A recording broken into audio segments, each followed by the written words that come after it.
이번 시간에 살펴볼 코인은 리플이 되겠습니다.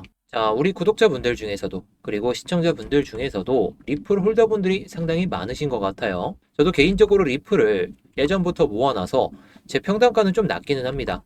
뭐 이때부터 매수했었고, 그리고 이때에도 좀 비중을 추가했었는데, 제가 앞으로 비중을 추가할 가격대, 그 가격대를 알아두신다면 여러분들도 조금 안전하게 좀 낮은 가격에 비중을 추가할 수 있는 그런 가격, 시점을 알아두실 수가 있을 텐데, 물론 이런 고점에서 물리셔서 지금 고생 중이신 분들도 계실 거예요. 제가 비중을 담는 자리, 이런 자리들은 고점에서 물리신 분들 비중을 추가할 수 있는 그런 타점이 될 수도 있으니까 오늘 영상 집중해서 봐주시기 바라겠습니다. 자, 그리고 영상 설명란에 있는 링크를 클릭해서 보시면 이 내용이 보이실 거예요. 제가 27페이지 분량으로 이 래플 대응 전략집을 만들어 놨는데, 제가 비중을 추가한다라고 말씀을 드렸잖아요. 그 비중, 그런 자리들은 이 내용에 포함은 되어 있습니다. 제가 오늘 영상에서 말씀드릴 부분은 정말 간단하게 말씀드릴 거기 때문에 필요하신 분들은 영상 설명란에 있는 이 대응 전략집 한번 참고해 보시면 좋을 것 같고요.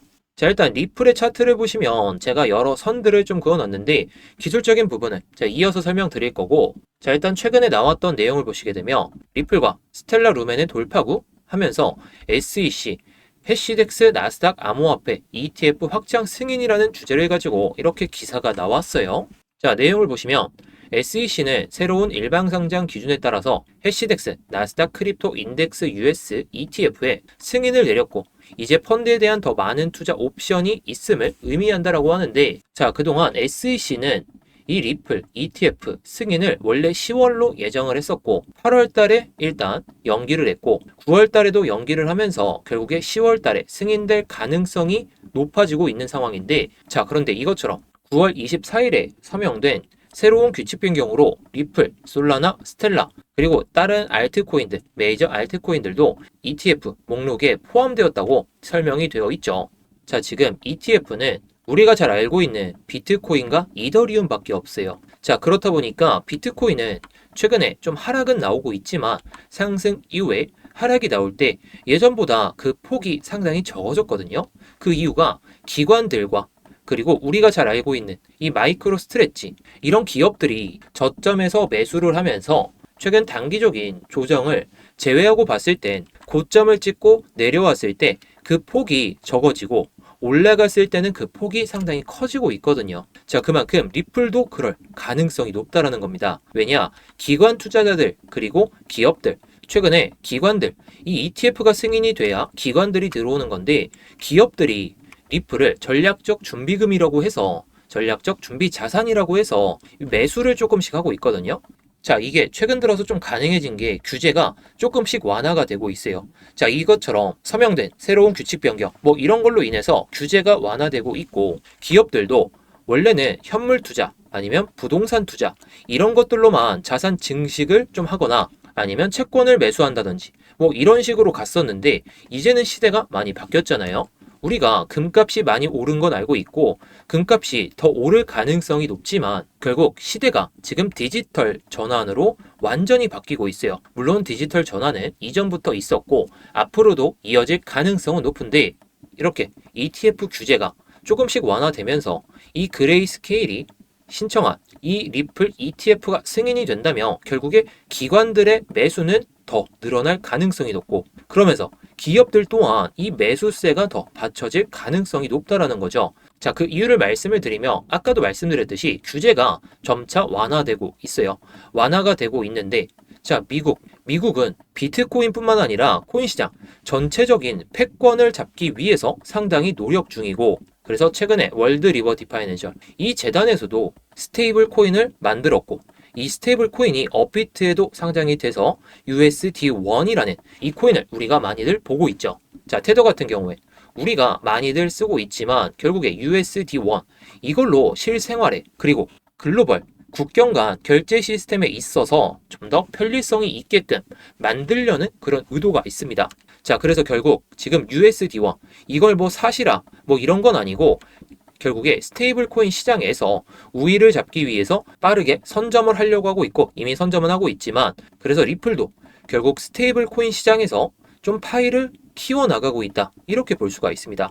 자, 그런데 이 파이가 커지려면 지금 당장에 커지기가 쉽지는 않은 상황이죠. 뭐 시장 상황이 안 좋기도 하고 지금 비트코인에만 돈이 몰리다 보니까 이런 리플, 솔라나 이런 코인들은 좀 하락세가 더 커지고 있는 상황이에요.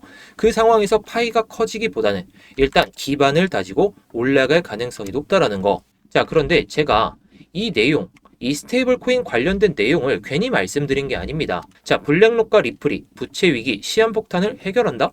이러면서 전문가들의 의견이 이렇게 나와 있습니다. 이 기사의 주요 내용을 보면 미국 부채 위기를 해결할 수 있는 리플의 잠재력이 주목을 받고 있다고 하죠. 자, 리플에 대한 블랙록에 관심이 높아지고 있는 것은 기관의 채택을 나타낸다라고 하는데, 자, 리플 ETF는 블랙록이 참여하지 않았거든요. 가장 큰 규모가 그레이스케일이에요. 그래서 그레이스케일이 이 블랙록에 몰린 자금을 편중화되어 있는 이런 자금을 빼내기 위해서 그레이스케일이 엄청나게 노력을 하고 있는데, 이 자금이 그레이스케일로 갑자기 블랙록이 관심을 가지고 있다? 이 자체가 그레이스케일과 함께 돈을 나눠 먹겠다라는 소리죠. 자, 그런데 아까 제가 스테이블 코인 이걸 말씀을 드렸잖아요.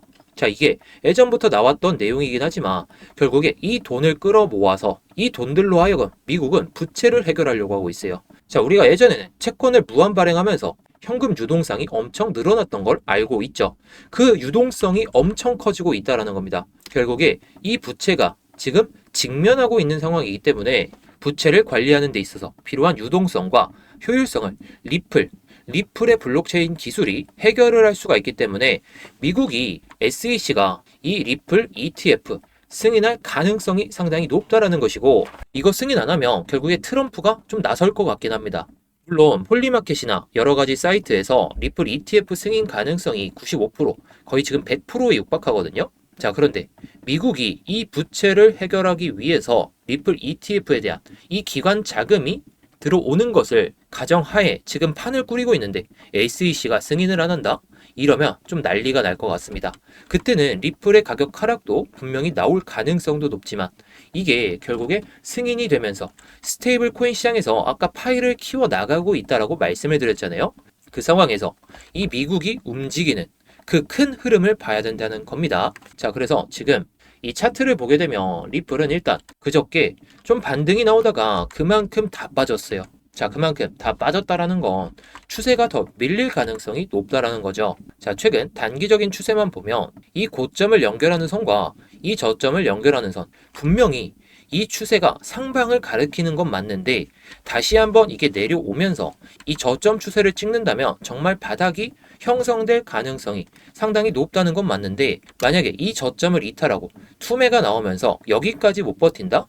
그러면 우리가 리플 ETF가 승인이 되든 안 되든지 간에 투매가 나올 때 받아 먹어야 된다는 겁니다. 저는 이 가격까지 안 오고 그냥 올라갈 가능성이 높다라고 생각하지만 정말로 비중을 확대할 시점은 이런 구간이다라고 생각을 하고 있고, 만약에 안 온다면 눌리고 나서 바닥을 찍고 턴을 할 때, 이럴 때 들어가는 게 맞다고 생각하기 때문에 제가 영상 설명란에 대응 전략집을 넣어놨다라고 말씀을 드렸잖아요. 그래서 이러한 시나리오에 맞춰서 우리가 대응을 어떻게 하면 좋을지, 뭐 추가 매수를 한다든지 아니면 신규 매수를 한다든지, 그리고 나서 어디까지 올라갔을 때 매도를 하면 좋을지, 이런 것들을 좀 넣어놨으니까 한번 참고해 보시면 좋을 것 같아요.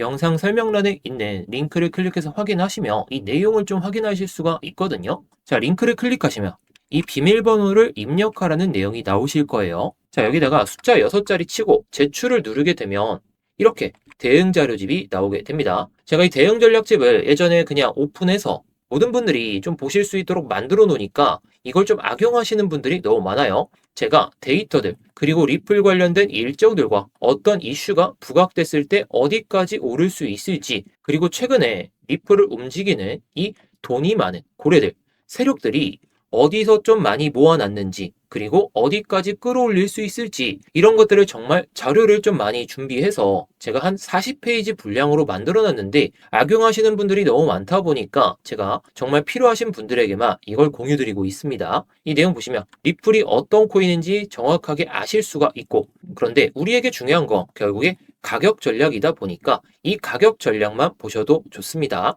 자, 그래서 이 내용은 제가 정말 정리를 잘 해놨고 그만큼 자신이 있어요. 그래서 뭐 기술적인 거 뭐 생각하지도 않고 그냥 비중을 늘려갈 만한 자리들, 그리고 시점이 언제인지 그런 것들을 좀 확인하실 수 있다 보니까 좀 편안하게 매매를 하실 수가 있겠죠. 자, 그래서 이 리플 대형 전략집으로 좀 편안하게 수익을 챙기고 싶다 이러신 분들은 위에 보이는 번호로 대응이라고만 보내주시면 제가 이 비밀번호 6자리 알려드리고 있으니까 이 비밀번호만 입력하셔서 이 대형 전략집으로 수익을 잘 챙겨보셨으면 좋겠습니다.